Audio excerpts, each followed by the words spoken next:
Hello everyone, my name is Varsha Ma'am and I welcome you all in this particular session at Oliveboard. How you all are doing? So I hope you all are doing very well, and in this session we are going to discuss about a very important agriculture related scheme and which is currently in news as well.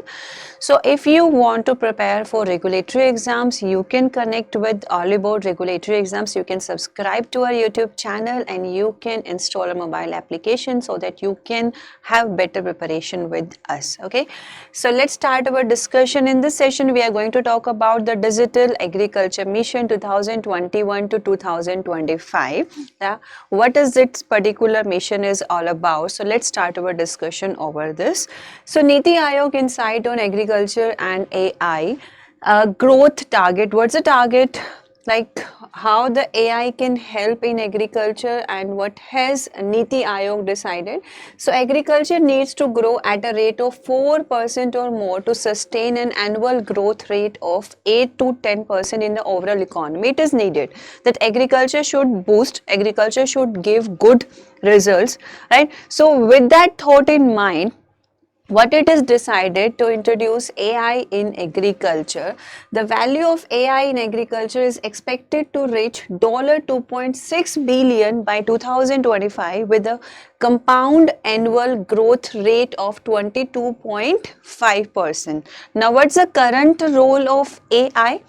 AI is helping farmers boost yield by aiding in the selection of better crops, hybrid seeds and efficient farming techniques. Like us, whenever we need, whenever we are at a situation, we are not getting the solution, we are not getting what to do next. Similarly, farmers will have the assistance of AI, and whenever they are, in confusion to choose which particular seeds they have to choose, what particular farming technologies would be better for their field, the AI technologies will help the farmer in solving out these problems on time. And what's the objective of this scheme? To promote and accelerate projects using advanced technologies such as AI, blockchain, remote sensing, robotics and drones. And drones we had already discussed, we had already talked about the drones. So similarly, all these technologies will also help in boosting our agriculture. Okay, yeah. Next, let's talk about what's the budget outlay for digital agriculture mission. So it is 2800 crores has been allocated for these initiatives with plans to implement them over the next 2 years until 2025-26, and pilot project locations. So now the pilot project is being conducted in 5 locations. So what are the 5 locations where the pilot project is conducted? So it is conducted in Farrukhabad in Uttar Pradesh, Bid in Maharashtra, Gandhinagar in Gujarat, Fatehgarh Sahib in Punjab and Virudhanagar in Tamil Nadu, right? Now, National E-Governance Plan in Agriculture. What is that National E-Governance Plan? So it is launched, initially started in 7 states in 2010-11 and later expanded by 2014-15. Now it's updated in June 2020 to include new technologies. And what's the type of scheme it is? It is a centrally sponsored scheme. And what is the aim of this particular scheme? It's aim to introduce information and communication technology so that the farmers will have timely assistance wherever needed. They will get agriculture related information, knowledges and other things on time, and they can implement these knowledges in their agriculture practices as well. Okay, so that's all about this particular scheme. Now let's talk about implementation phases. So it is implemented in 2 phases. Phase 1 is central procurement of hardware, which was then distributed to pilot states, and phase 2 is state received funds for site preparation, training, hardware procurement and data digitization.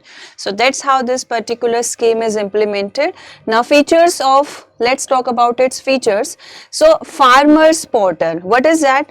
It will provide information on seeds, storage, pest, disease, best practices, market details, and it also sends crop related advisories via SMS to over 5 crore registered farmers. Okay, so they will get all the crop related informations wherever needed, And let's talk about the mobile app associated with it. It is Kisan Suvidha app. It is launched in the year 2016 and downloaded by over 13 lakh users. What it do? It provide the farmer the information related to the weather, the market prices, plant protection, advisories, input dealers, soil health, cold storage and more. And this enhances farmers' access to critical agricultural informations, like whatever the information is needed at a particular time. These informations will be provided with the help of this mobile app to the farmers, so that they can use them and they can do the better, whatever the better needed for their crop. Okay, so that's all for now. We are ending our session. All the very best. Take care and bye-bye.